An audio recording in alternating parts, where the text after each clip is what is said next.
खुलुमबाय गोजोन फुंबिलिनि बयनिसिमबो गाहाम हामलायथि बावहरग्रोनाय थाबाय आसा खालामो बयबो मोजाङैनो दङ नोंथांमोननि थाखाय आं गोदान मोनसे खौरां लानानै नुजाथि फैलायबाय आसा खालामो नोंथांमोना खौरांखौ नायनानै मोजां मोनगोन। कलिया बमरा दालांनि रेलिं बायनानै बुरलुंबुथुर दैमायाव गलांदों सालायबाय थानाय गंसे ट्राक गारिया जेराव बे जाब्रबथायाव दायो ट्राक गारि सालायनाय ड्राइभारजों लोगोसे हेन्डिमेनाबो गोमानानै दङ।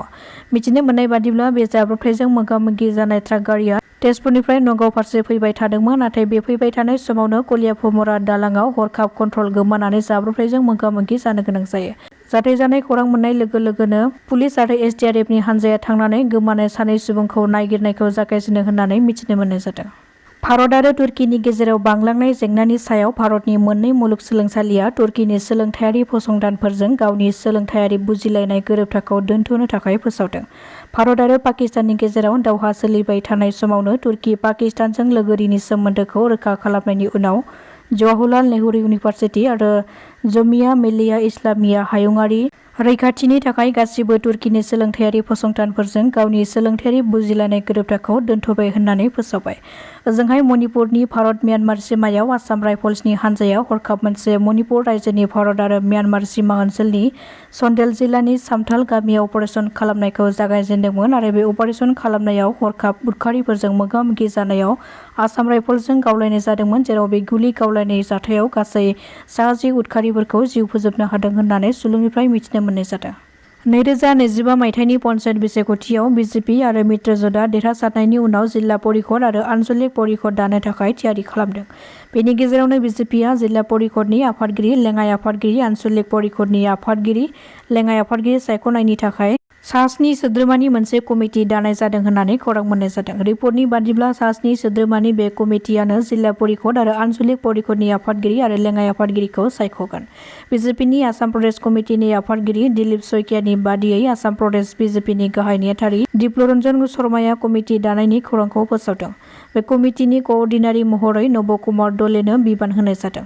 जिल्ला परिषद आरो आनसलिक परिषदनि आफादगिरि आरो लेङाइ आफादगिरि सायख'नायनि थाखाय दाजानाय BJPनि 7 सोद्रोमानि गुबुन सोद्रोमाफोरानो जादों डक्टर राजदिक राय, तपन कुमार गगৈ, बिजली कलिता मेथि, पल्लव लोचन दास, दिप्लरन्जन शर्मा, लफुलक गहाय होननानै मिथिनो मोननाय जादों। बे खेबाव अपारेशन सिन्दुरनि उनाव जागायदों अपारेशन नादेर। भारतारि रौनिया हानजाया Jammu काश्मीराव बानजायदों operation नादेरखौ।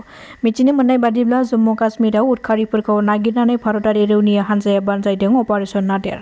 Indian army, Jammu Kashmir police आरो CRPFनि हानजाया जथाय बे अपारेशन नादेरखौ जागायदों। भारतारि रौनियाया जैश ए महम्मद आरो लश्कर उदखारिफोरनि हेंथायै बे अपारेशनखौ खालामदों। मख'नो गोनांदि अपारेशन नादेरनि जोहै कुवालामानि नादेर ओनसोलाव उदखारिफोरखौ नागिर फोजोबस्रांदों भारतारि रौनिया हानजाया।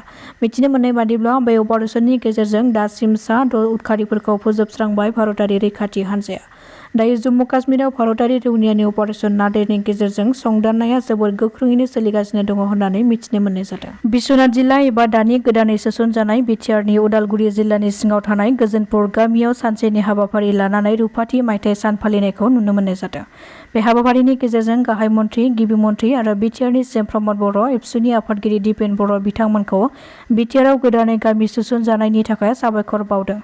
बे जानानै थांनाय हाबाफारियाव बिश्वनाथ जिल्ला बर' थुनलाइ आफादनि लोगो नेहाथारि मनिराम बसुमतारी, दख'रानि बर' फरायसा आफाद, ओनसोलनि थागिबि धोरोम सिबियारि आरो फोरोंगिरिफोराबो बे हाबाफारियाव बाहागो लानायनि गेजेरजों हाबाफारिया मोजाङैनो खुंफुंजालाङो। क'क्राझाराव साननि समावनो सिखाव खावनाय जाथाय जादों। सासे कन्ट्राक्टर बरन्दा बसुमतारी मुंनि सासे सुबुंनिफ्राय गारियाव दोननाय 2 लाख रांनि थफ्लाखौ लानानै खारदों दुथां सिखावफोरा।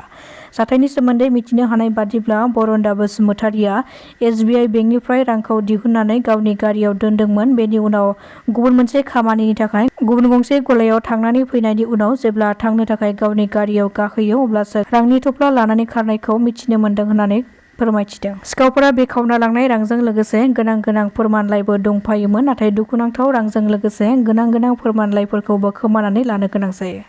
मिथिनो मोननाय बादिब्ला क'क्राझारनि स्टेट बेंक अफ इन्डिया मेन ब्रान्चनि लांगोना सेरावनो जादों सिखाव खावनाय जाथाया। दासिमनि खौराङा एसेनोसै। नोंथांमोना खौरांखौ नायनानै मोजां मोनदोंब्ला चेनेलखौ साबस्क्राइब खालामनानै लानो हागोन। गोजोन्थों।